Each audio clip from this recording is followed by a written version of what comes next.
Hoje nós estamos recebendo aqui o psiquiatra e psicólogo Augusto Cury. Prazer em tê-lo aqui conosco, doutor Augusto Cury. É uma honra estar com vocês aqui no Diário Brasília. Doutor Augusto Cury, como que aconteceu um ateu convicto como o senhor? De repente, o senhor conheceu Jesus, descobriu quem é Jesus, se tornou um cristão? Bom, eu fui um dos maiores ateus que já pisou nessa terra. Creio que fui mais ateu do que Nietzsche, que escreveu sobre a morte de Deus, e inclusive Marx, que abordou que Deus, a busca por Deus, é o ópio que entorpece a mente humana. É provável que fui mais ateu do que Freud, do que Jean-Paul Sartre e Diderot. Como eu pesquiso uma das áreas que é considerada a última fronteira da ciência, o mundo onde nascem os pensamentos, para mim Deus era fruto do espetáculo das ideias, de um cérebro que não aceitava o seu fim, o seu caos, na solidão de um túmulo. E a teoria que eu desenvolvi, como psiquiatra e pesquisador da psicologia, ela estuda o processo de construção de pensamentos e de formação de pensadores.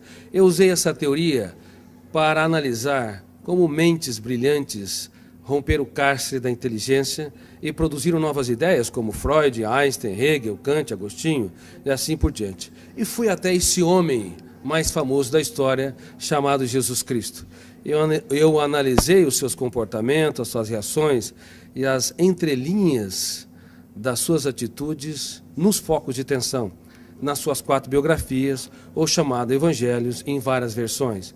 Eu esperava encontrar uma pessoa construída por um grupo de galileus que queriam produzir um herói para romper o jugo de Tibério César, que era imperador romano. Mas fiquei perplexo, porque percebi que a sua personalidade é tão complexa e tão fascinante que não cabe no imaginário humano.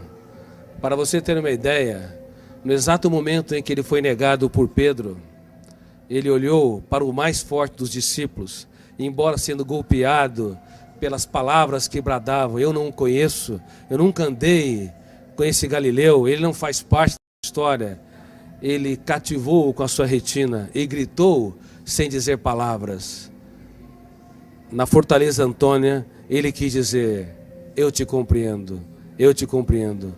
Com o seu olhar, ele economizou palavras, mas fez um discurso mais brilhante que o mais poético de todos os discursos. E quantas vezes você, pai, mãe, você, professor ou executivo, está diante de uma pessoa que falha, erra, e ao invés de simplesmente olhar e lhe dizer sem palavras: eu te compreendo, e nós julgamos, excluímos.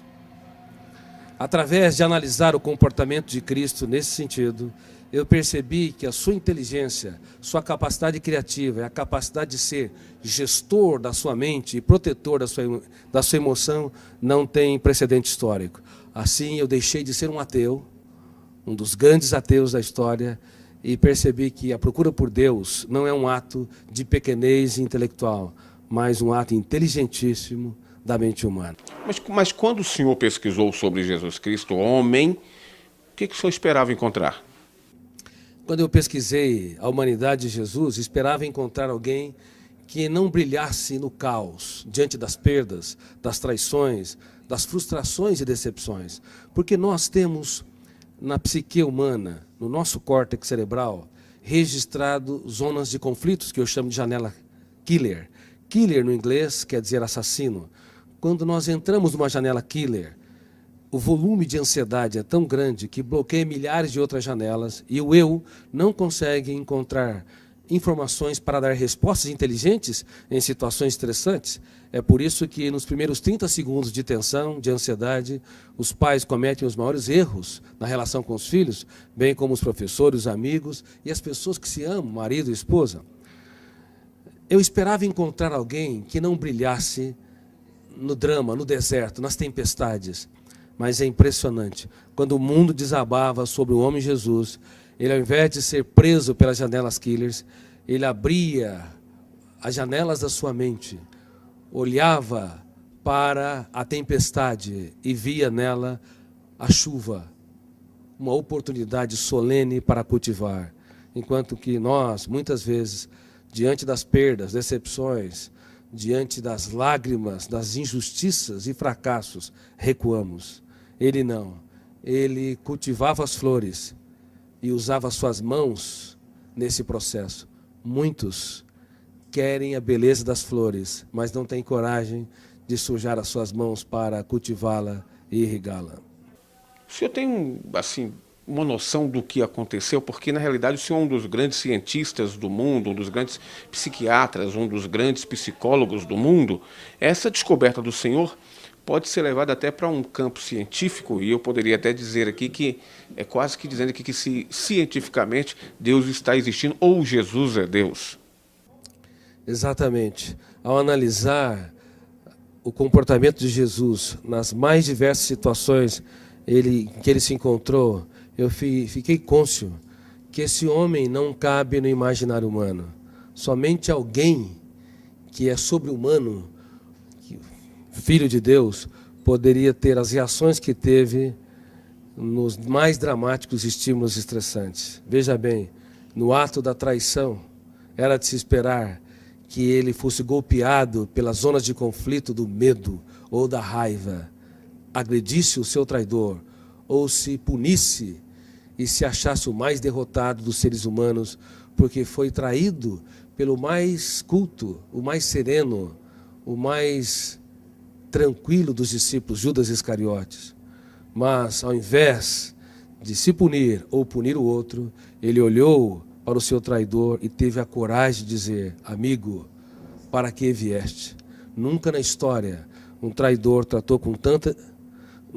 Na história, um traidor foi tratado com tanta dignidade pela pessoa traída, indicando que Jesus não tinha medo, na verdade, de ser frustrado ou decepcionado. Ele tinha medo de perder um amigo.